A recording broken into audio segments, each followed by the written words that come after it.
अस्सलामुअलैकुम मेरे प्यारे प्यारे भाइयों, कैसे हो आप लोग। आई होप आप लोग अच्छे होंगे, मैं भी ठीक हूँ। तो आज का वीडियो है कुरान के ऊपर, और जो कि हम लोगों का बहुत ज़्यादा पवित्र ग्रंथ है। तो इसी बात पे आज का वीडियो शुरू कर रही हूँ। वीडियो को लाइक कर दीजिएगा, चैनल पे नए चैनल को सब्सक्राइब कर दीजिएगा। तो कुरान की कुछ ऐसी बातें, मेरा मतलब 9 बातें जो कि साइंस ने भी साबित किया है।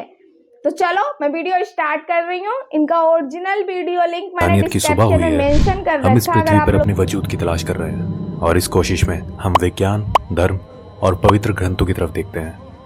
कुरान इस्लाम धर्म के अनुयायियों की सबसे बड़ी किताब है। आज की इस वीडियो में हम आपको कुरान के कुछ ऐसे ही रहस्य बताने जा रहे हैं जो आपको हिला के रख देंगे। स्वागत है आप सभी का the mystical land YouTube channel पर एक बार फिर से।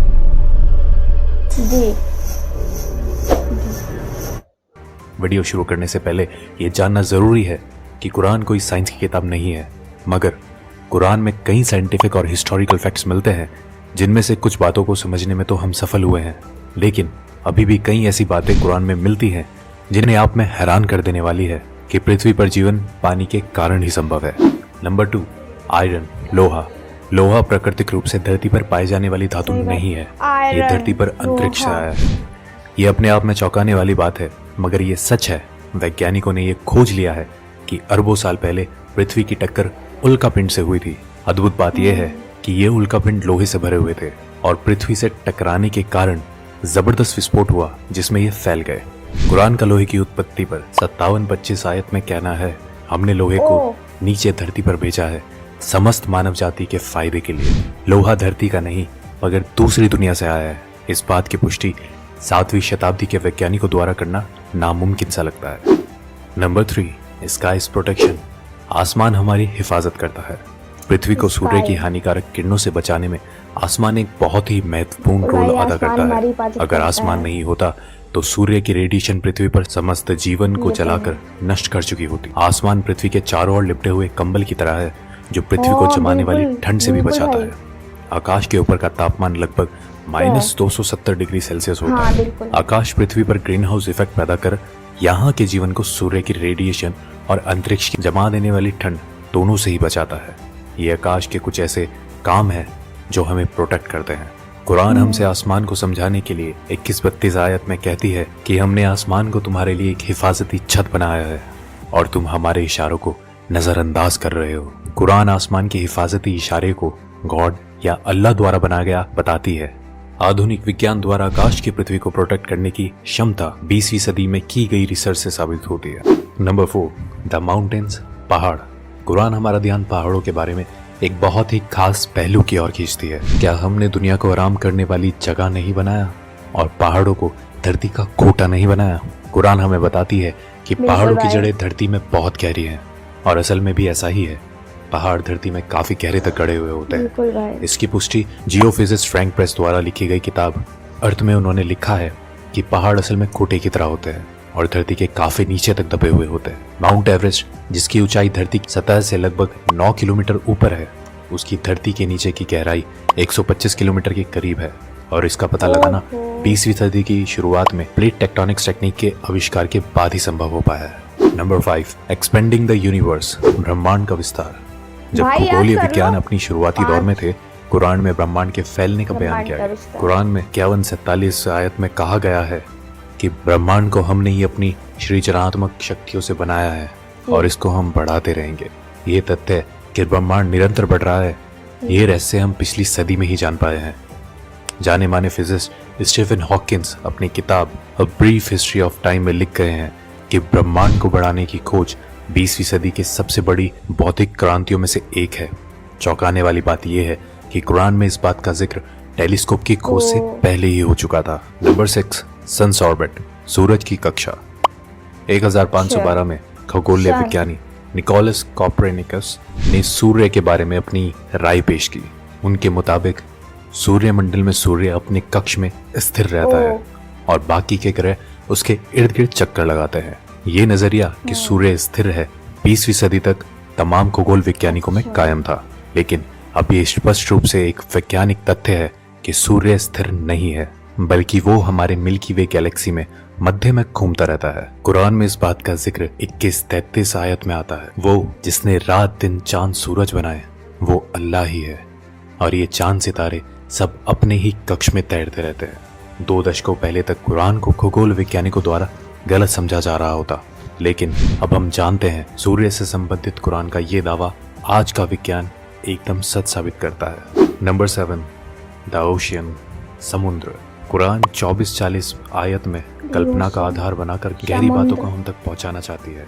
इसमें लिखा है, सब गहरे कुछ है समुद्र भाई के कुरान अंधेरे में, जो जिसने लहरों से पढ़ा घिरे होगा वो हुए हैं, जानते होंगे। लहरों के नीचे है, उसके जिसने नहीं ऊपर पढ़ा है बादल उनके हो लिए और ये उसके वीडियो। ऊपर फिर अंधेरा हो, एक के ऊपर देखिएगा। एक छाए हुए हो, इतने अंधेरे कि अपने हाथ भी आपको दिखाई ना दे, और जिसको अल्लाह रोशनी ना दे उसको कहीं भी रोशनी नहीं मिल सकती। आमतौर पर यह समझा जाता है कि लहरें समुद्र के ऊपरी सतह पर चलती है। हालांकि समुद्री वैज्ञानिक इस बात की पुष्टि कर चुके हैं कि लहरें केवल समुद्र के समझा ऊपरी नहीं, सतह लोग पर ही समझते नहीं देखते हैं भाई। बल्कि नीचे भी होती हैं। ये लहरें इंसानों को दिखाई नहीं देती, इनको सिर्फ कुछ खास यंत्रों के द्वारा ही पता नीचे भी लगाया जा होती सकता है। हैं। कुरान समुद्र की बिल्कुल गहराइयों भाई। के अंधेरों के ऊपर चलने वाली लहरें और राइट। उसके ऊपर चलने वाली लहरें और उसके ऊपर बादलों के बारे में हमें बताती है। कुरान की ये बात सिर्फ इसलिए काबिल तारीफ नहीं है कि वो समुद्र की अंदरूनी लहरों के बारे में बात करती है, बल्कि इसलिए भी है कि ये समुद्र की गहराइयों के अंधेरों को भी बयां करती है। आज के टाइम में भी इंसान बिना ब्रीथिंग इक्विपमेंट यूज किए केवल 70 मीटर गहराइयों तक ही जा सकता है। वहां तक कुछ रोशनी जरूर होती है, मगर हम 1000 मीटर की बात करते हैं तो वहां घनघोर अंधेरा रहता है। कुछ 1400 साल पहले ये सब पता लगाना कैसे मुमकिन हुआ, ये अपने आप में रहस्य है। नंबर 8, लाइंग एंड मूवमेंट्स, देखो झूठ और हमारी इंसान की हरकतें। फोटो अबू लग रही ज़हीर है नाम का एक बहुत ही अत्याचारी निर्दयी शासक पैगंबर मोहम्मद के समय में हुआ था। अल्लाह ने कुरान में उसको चेतावनी देने के लिए 96, 15 और 16 की आयत में फरमाया है कि इस बात में कोई शक नहीं, अगर ये बाज ना आया तो हम उसके मत्थे को पकड़कर घसीटेंगे, ऐसा मत्था जो झूठा और पापी है।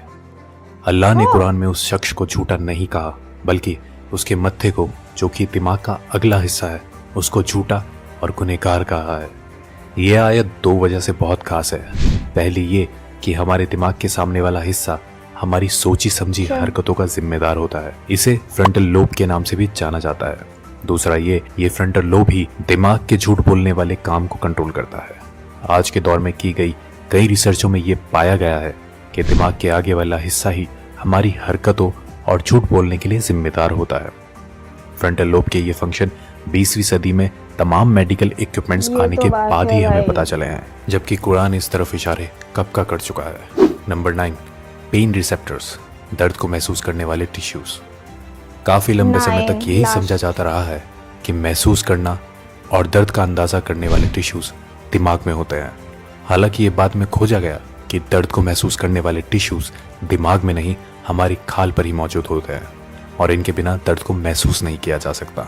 इससे संबंधित कुरान की 456 आयत को गौर से देखें तो उसमें लिखा है, जिन लोगों ने हमारे खुलासों को झूठ समझा है, हम उन्हें आग में झुलसाएंगे। जब उनकी खाल जल जाएगी, हम उन्हें उसके बदले नई खाल देंगे, ताकि वो दर्द को निरंतर महसूस करते रहें। बेशक अल्लाह सर्वशक्तिमानी भी है और बुद्धिमान भी। कुरान ने इस बात को कई सौ साल पहले ही स्पष्ट कर दिया था कि दर्द को महसूस करने वाले टिश्यूज स्किन में ही होते हैं, ना कि दिमाग में। ये खोज हाल ही में जीव विज्ञान में किए जाने वाली कई खोजों में से एक है। तो दोस्तों, ये थी कुरान में पाई जाने वाली कुछ शॉकिंग फैक्ट्स। ऐसे ही इंटरेस्टिंग वीडियो को लेकर वैसे ये वीडियो उन लोगों के लिए है जिन लोगों ने कुरान को पढ़ा नहीं है। जिन लोगों ने कुरान को पढ़ा है तो भाई ने सारे के सारे बता दिए कहाँ कहाँ क्या क्या लिखा है, तो उनको तो पहले से ही पता होगा। तो भाई अब आप ये बताइएगा कमेंट सेक्शन में कि किस किस को पहले से पता था, किस किस ने पहले से ये पढ़ रखा है। भाई कहते नहीं है कि इंसान के लिए जीवन है तो क्या, पानी। सबसे पहले देखिए तो हर चीज की उत्पत्ति ऊपर से हुई है मेरे भाई। तो भाई कहते हैं भाई जो भी काम करो सोच विचार के करो, ऊपर वाला सब कुछ देख रहा है, सब कुछ हम लोगों के ऊपर सारी की सारी नजर है। तो भाई सब कुछ जो भी बना हुआ है सब ऊपर वाले की देन से, हम लोग बने सब ऊपर वाले की देन से। हम लोग तो ये भी कहते हैं कि हम लोगों का शरीर ही मिट्टियों से बना हुआ है 5 तरीके की। कौन कौन सी मिट्टियां हैं मैं यूट्यूब पे सर्च करके ये भी एक बार वीडियो लेके आऊंगी। अभी फिलहाल मुझे ऐसा वीडियो मिला नहीं है भाई, शायद किसी ने बनाया ही नहीं है। कौन कौन सी मिट्टियों से बना हुआ है, लेकिन फिर भी मैं सर्च करूँगी और एक बार अपने चैनल पे वीडियो जरूर लेके आऊँगी। तो चलो आज का वीडियो भाई ज़रूर बताइएगा, ज़रूर ज़रूर ज़रूर। और भाई हमारे पवित्र ग्रंथ के लिए एक बार एक कमेंट ज़रूर कर दीजिएगा। और अगर वीडियो पसंद आया हो ना मेरे भाई, तो कमेंट सेक्शन में माशाल्लाह लिख के ज़रूर जाइएगा। देखते हैं हमारे भाइयों को, कितने भाइयों को हमारा वीडियो अच्छा लगा। जो हमारे चैनल पे नए आ गए हैं तो प्लीज़ चैनल को सब्सक्राइब करना कतई ना भूलें। प्लीज़ अपना प्यार और सपोर्ट हमारे चैनल पे भी बनाने की कोशिश करें भाई। और मैं पूरी कोशिश करूँगी, मैं पूरी पूरी पूरी दिल से कोशिश करूँगी कि अपने भाइयों को निराश ना होने दूँ, अपने भाइयों को अच्छे से अच्छी वीडियो प्रोवाइड करने की कोशिश करूँगी। तो बस मैं कोशिश में लगी हुई हूँ, बस आप लोग मेरा हाथ नहीं छोड़िएगा, साथ नहीं छोड़िएगा, साथ बना के रखिएगा।